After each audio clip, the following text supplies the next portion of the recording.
नमस्कार दोस्तों, बहुत बहुत स्वागत है आपका हमारी YouTube channel study with smartness में।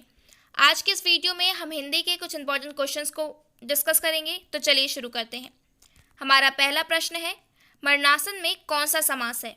द्वंद्व समास, द्विगु समास, तत्पुरुष समास या कर्मधारय समास?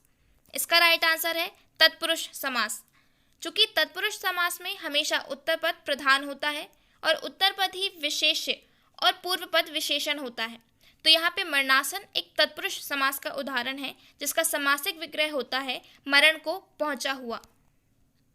नेक्स्ट क्वेश्चन है, कार्य के होने का बोध कराने वाले शब्द को क्या कहते हैं? क्रिया, विशेषण, सर्वनाम या संज्ञा? इसका राइट आंसर है क्रिया। चूंकि क्रिया जिस शब्द से किसी काम के होने या करने का भाव प्रकट होता है वहाँ क्रिया होती है, तो इसका राइट आंसर होगा क्रिया। नेक्स्ट क्वेश्चन है, वारिद का पर्यायवाची शब्द है बादल, बरसात, वृष्टि या वर्षा? इसका राइट आंसर होगा बादल। चूंकि पर्यायवाची शब्द यानी एक से अर्थ बताने वाले शब्द पर्यायवाची होते हैं, यहाँ वारिद को बादल भी कहा जाता है और इसके अलावा इसे मेघ, जलधर और जलज भी कहते हैं। नेक्स्ट क्वेश्चन है, निश्चल का सही संधि विच्छेद है निश धन छल, निह धन छल, नी धन छछल या निह धन छछल? इसका राइट आंसर है निह धन छल। चूंकि निश्चल एक विसर्ग संधि है और इसमें विसर्ग के पश्चात जो भी स्वर या व्यंजन आते हैं उसके कारण विसर्ग में जो भी परिवर्तन उत्पन्न होते हैं तो वहाँ पर विसर्ग संधि होती है। चूंकि यहाँ निश्चल में विसर्ग के पहले तो स्वर है लेकिन विसर्ग के बाद च, छ, या और श आता है तो उसका परिवर्तन श के रूप में ही होता है। तो यहाँ पर छ आ रहा है तब भी इसका परिवर्तन श के रूप में होगा। तो निश्चल का जब संधि विच्छेद होगा तो वो निह धन छल के रूप में होगा। नेक्स्ट क्वेश्चन है, वत्स का तद्भव रूप क्या होगा? बच्चा, वतस, वस या वत्सा? इसका राइट आंसर होगा बच्चा। चूंकि तद्भव जो संस्कृत से विकृत होकर हिंदी में आए हुए शब्द होते हैं वो तद्भव कहलाते हैं। यहाँ पे वत्स एक संस्कृत शब्द है जिसका विकृत रूप या फिर तद्भव बच्चा होता है। नेक्स्ट क्वेश्चन है, भाषा का निर्माण किसके संयोग से होता है? विचार, शब्द, ध्वनि चिन्ह या वाक्य? इसका राइट आंसर है ध्वनि चिन्ह। चूंकि भाषा की जो सामान्य परिभाषा है वो इस तरीके से होती है कि मुख से उच्चारित होने वाले शब्द या वाक्य जिससे व्यक्ति अपने विचार व्यक्त करता है उसे भाषा कहते हैं। तो भाषा की शुरुआत ध्वनि चिन्हों से ही होती है। ध्वनि चिन्हों के संयोग से ही भाषा का निर्माण माना जाता है। नेक्स्ट क्वेश्चन है, दही शब्द है स्त्रीलिंग, पुल्लिंग, नपुंसकलिंग या इनमें से कोई नहीं? इसका राइट आंसर है पुल्लिंग।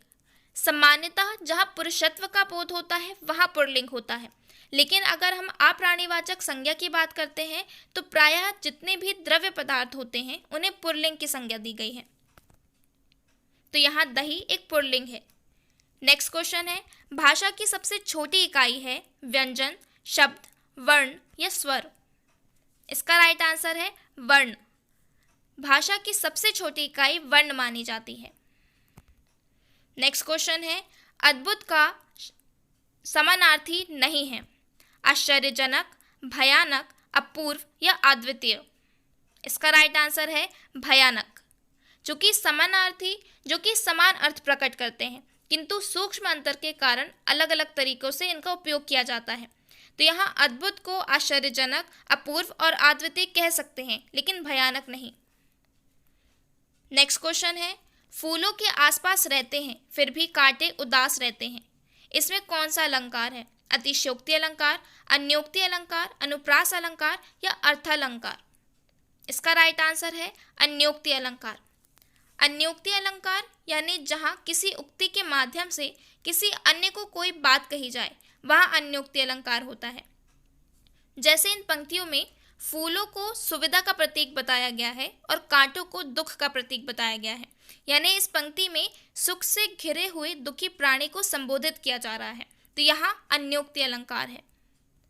नेक्स्ट क्वेश्चन है, वीर तुम बढ़े चलो, धीर तुम बढ़े चलो, सामने पहाड़ हो किसी की दहाड़ हो, तुम कभी रुको नहीं, तुम कभी झुको नहीं, इसमें कौन सा रस है?